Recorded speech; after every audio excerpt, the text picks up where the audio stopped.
حضرت عائشہ صدیقہ رضی اللہ تعالیٰ عنہ فرماتی ہیں، ایک عورت تھی اور اسے نبی پاک صلی اللہ تعالیٰ علیہ وسلم نے وہ کلمہ پڑھ کے مسلمان ہوئی، مدینہ طیبہ آ گئی تو حضور نے مسجد نبوی شریف میں اس کے لیے مکان، ایک سادہ سا کمرہ ساتھ مسجد کے بنوا دیا، وہیں رہنے لگی۔ اکثر وہ سیدہ طیبہ کے پاس آتی تو حضرت عائشہ صدیقہ رضی اللہ تعالیٰ عنہ فرماتی ہیں وہ بڑی باتیں سناتی اور آخر میں کہتی وہ ہار والا دن بھی بڑا عجیب دن تھا اور میرے رب کی قدرتوں کا دن تھا، وہ بھی بڑا عجیب دن تھا۔ سیدہ عائشہ صدیقہ رضی اللہ تعالیٰ عنہ ایک دن فرمانے لگی کہ تو ہار والے دن کا بڑا ذکر کرتی ہے، وہ کیا دن تھا؟ تو خاتون کہنے لگی اماں جی وہ دن تھا جب میرے رب پر بھروسہ اور مضبوط ہو گیا، جس دن میرا اپنے رب پر توکل اور بڑھا، میرے ایمان میں یقین میں اور پختگی آئی۔ کہنے لگی میں ایک گھر کی کنیز تھی، نوکرانی تھی، اس گھر میں ایک بچی تھی جس کے پاس سونے چاندی ہیرے جواہرات کا ہار تھا۔ اس زمانے میں چمڑے کے اوپر لوگ ہیرے جواہرات لگاتے تھے، کئی دفعہ سرخ رنگ کے چمڑے پہ لگائے جاتے تھے، وہ بچی پہنتی تھی تو کہتی ہیں وہ بچی کے اس نے اتار کے رکھا یا اس سے گرا وہ ہار تو چیل اسے اٹھا کے لے گئی گوشت سمجھ کے اور میرے سامنے اٹھا کے لے گئی۔ گھر والوں نے مجھ سے پوچھا، یہ بخاری میں موجود ہے، گھر والوں نے پوچھا مجھ سے کہ وہ ہار کہاں ہے تو میں نے کہا چیل اٹھا کے لے گئی۔ گھر میں کچھ چوری ہو جائے تو سب سے پہلا الزام کس پہ لگتا ہے؟ ملازمین پہ۔ کہتے انہوں نے مجھے بڑا مارا، بڑی تکلیف تھی، حتیٰ کہ میری شرمگاہ تک کی تلاشی لی، میری عزت اتنی خراب کی میں بتا نہیں سکتی۔ میں نے اپنی زندگی میں ایک واقعہ دیکھا، ایک امیر گھر میں چوری ہو گئی، ملازم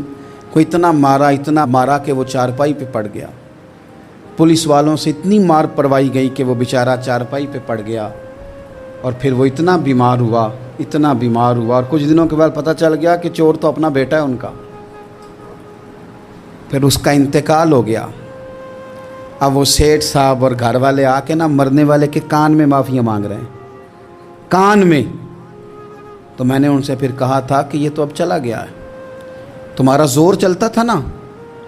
تو تم نے قانون خریدا اور تم نے اسے جس نہ ہو سکا تم نے اسے مار پڑوائی،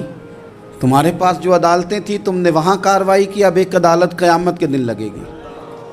یہ کمزور تھا کچھ کر نہیں سکا۔